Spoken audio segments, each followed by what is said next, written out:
Introduce Sündermann. We have the honor to be the last speaker of this year's Lange Symposium, and we are going further into digital medicine, augmented reality. Simon is a cardiac surgeon from Charité and Herzzentrum, Professor Falk.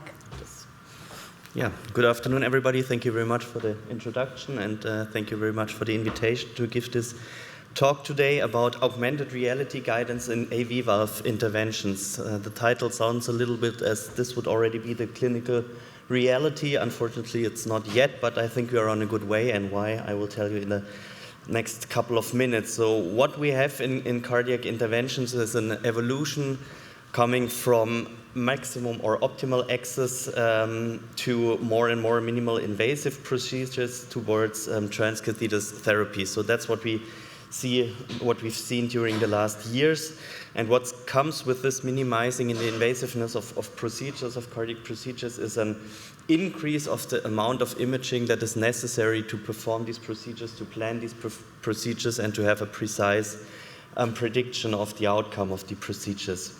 So what we need and what we have is modern imaging. So you know all these images, especially high-resolution computer tomography, which gives a very high insight of the patient's anatomy, also about functionality of the organ of interest. And we have echocardiography, which has a very high timely resolution, a lot of information coming here also from 3D echocardiography. And we already have tools available that use this data automatically or semi-automatically, like TomTech or Easy Valves from Siemens that use this data for virtual reality within the images. It's more image overlay than augmented reality, but these are sort of the first steps that goes towards this direction. Or here an example from the aortic valve procedure planning in TAVI.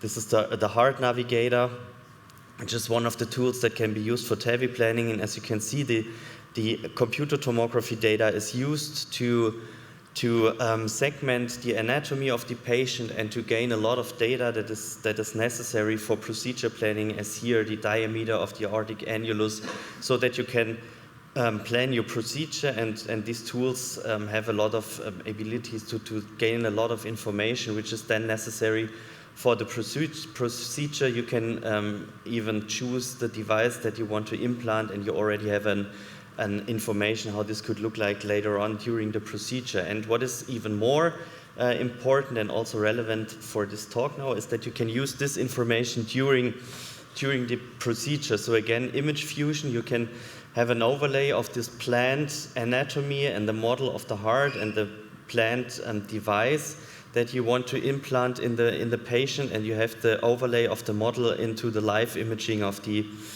during the procedure. But what you already also can see, some drawbacks of these techniques that are already available, namely that you don't have a motion compensation, so you see the image of the procedure. The fluoroscopy is moving, but the model is not. So there's still a lack of final solutions for really integrating these possibilities into the daily clinical routine. So coming to the more complex valves, the AV valves, the aortic valve compared to the AV valves, this is more simple. Why that? Because the more structures belong to the mitral valve, for example. So you don't have only the leaflets, you also have the subvalvular structures, the left ventricle, that's also relevant for the function and the anatomy of the valve, and of course also for the therapy. So things become more complicated here. And if you also see the nature of the surgery for the mitral valve, so this is an intraoperative view. What you can see on the right bottom movie is that the access to the operative field is very small. So visualization of the operative field is not possible through direct vision, but through an endoscopic view, where you have a very good vision, but you have a very small visual field, and you have a very small field to perform the procedure with your instruments. So here again, the imaging during the procedure and also the imaging for planning of the procedure is very crucial and very important. Of course, you want to have a perfect repair of an insufficient mitral valve. That's what we mainly do. The mitral valve insufficiency is the second most common disease of the heart valves, very common procedure. And what you always want, you want to reconstruct the valve surgically. So you want to regain the sufficiency of the valve. So you have to address different features of the valve. You have to address the mitral valve annulus, for example, with an annuloplasty ring, what you can see here.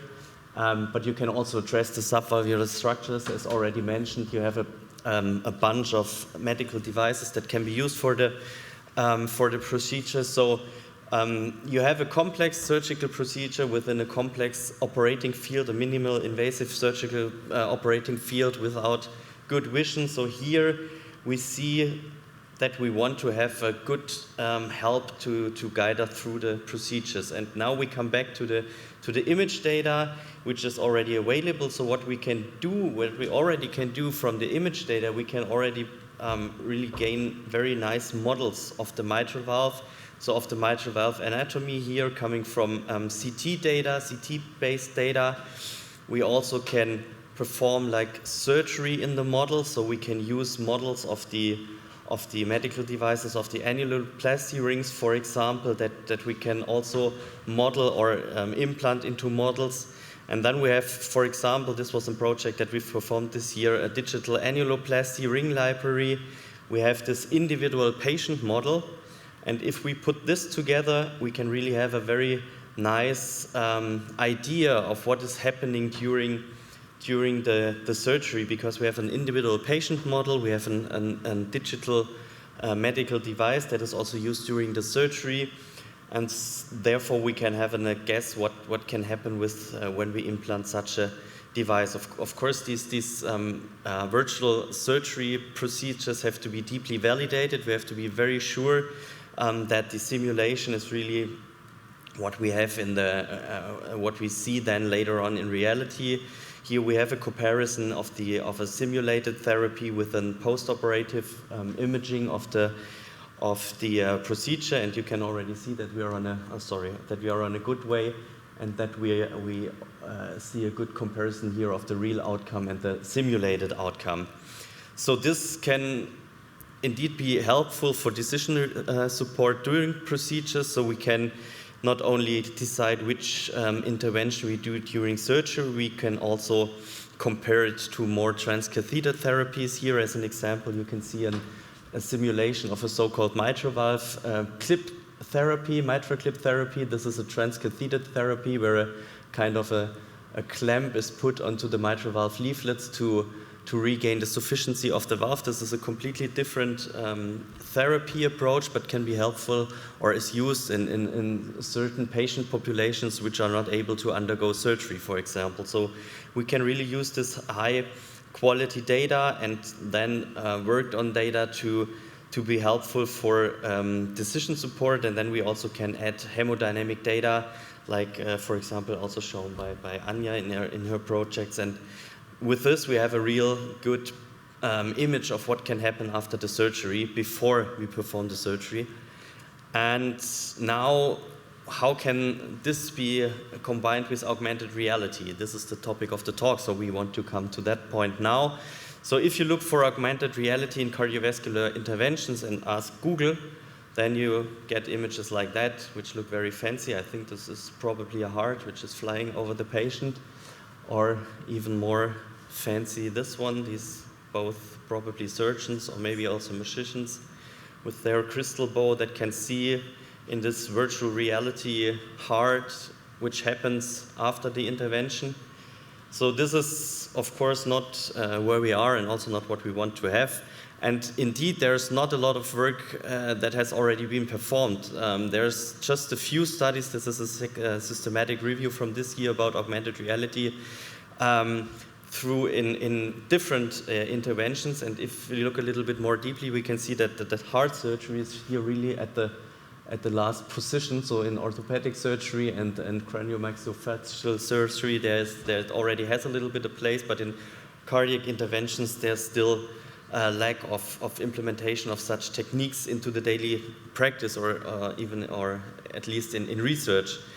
There are some single reports that you can find, but that's always more colorful pictures than really data beyond. So there's really a need to do more research work, and fortunately we have the opportunity. We have a project funded by the BMBF called Minimaki, which is coordinated by Anja and her group.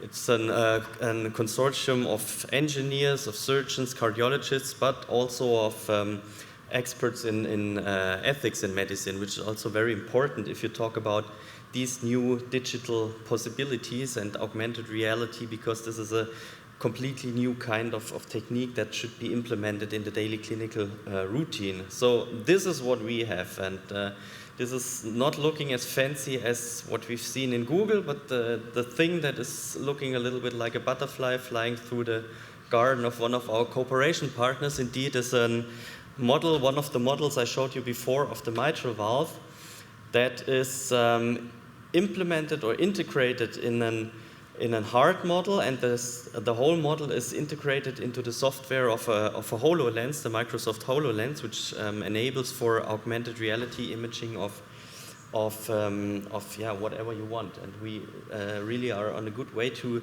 combine these techniques. So this virtual reality, augmented reality, HoloLens, which is probably more known from video games, with these medical models that we have from the image data that is available in clinical routine. Of course, this is not what we want, where we want to go. So this is a more realistic scenario.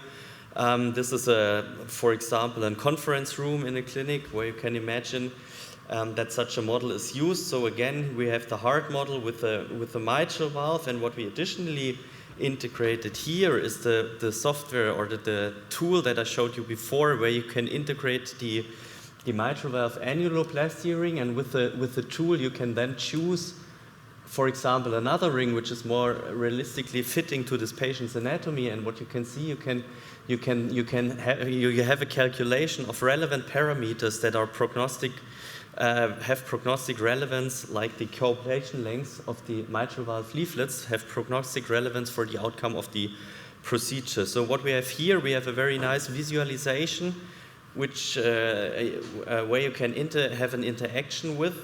So what we can imagine where we can use these applications, for example, might of course be interdisciplinary case discussions. So patients are becoming more complex, the treatments modalities are becoming more complex and are increasing in numbers. So the interdisciplinary case discussions will become more and more important for finding the optimal treatment in patients undergoing treatment for cardiovascular disease. And this might be an application where an interactive case discussion with tools where you already can predict the outcome of certain procedures can be visualized, can be used, and can be really be interacted on in an interdisciplinary team. Also, patient education can, of course, be a very important application. It's very often that you explain a procedure to a patient that you want to perform, and in the end, if you ask the patient a day later or immediately before the procedure, he does not have any clue what you plan to do. So you think you have not talked to him a day before, and we can imagine that such tools can be helpful here. Of course, there also come some challenges with it, because you also, of course, have to explain the patient, or in the first step we have to find out if it's really feasible to use an augmented reality classes. I mean, you probably know it's kind of a thing that you have to put in front of your eyes, and where you see this augmented reality, and it needs some time till you are adapted to these techniques. So we really have to find out if patients would use such tools and if it's helpful for them. But afterwards, it could be integrated in for patient education, and also for, of course, for residents education, for younger physicians, also for training purposes. And in the end, again, we come to the decision support, and then this would be more like this, what we've seen in the Google images, that you can use these augmented reality scenarios and simulations also in the operating room. So I already come to my conclusion to stay a little bit better in time. So the journey towards less invasive procedures takes place, and transcatheter techniques are almost standard already. The demands in imaging techniques and image overlay are tremendous, but are on a good way. These image techniques enable for tailored therapies, and augmented and virtual reality will further develop these possibilities and will further develop and be potentially supportive in minimal invasive procedures, and also, as already said, in patient education, in interdisciplinary communication, and also in training for younger colleagues. Thank you very much for your attention, and have a nice afternoon. Simon, thank you very much for your talk. Now, last questions. Antonia. Thank you very much for the excellent talk. It's very thrilling to see that you're moving also forward towards visualizing the AV valves. My question is, not everything can be fixed with a ring, especially in congenital. We are more interested about the subvalvular apparatus and frequently wonder if there are any straddling chordae, especially if we talk about biventricular repairs. Do you have any plans to take that into consideration as well, and how could that be integrated into your imaging? Yeah, absolutely. So this is planned and work in process, but as you can imagine, this is much more complicated than just putting a ring in, which is decreasing the AP diameter or the trigon to trigon diameter. But we're working on this with echocardiographic image data, also with CT data, but there the spatial resolution slowly comes to frontiers, and but we're working on it. And so there is a possibility or the plan to integrate the echo data into the CT scans that you have already? Yeah, and extract the data from the CT scans from the cords that are from the natural cords, and also to change them, change length, and see what then happens with the valve. Very interesting, thank you.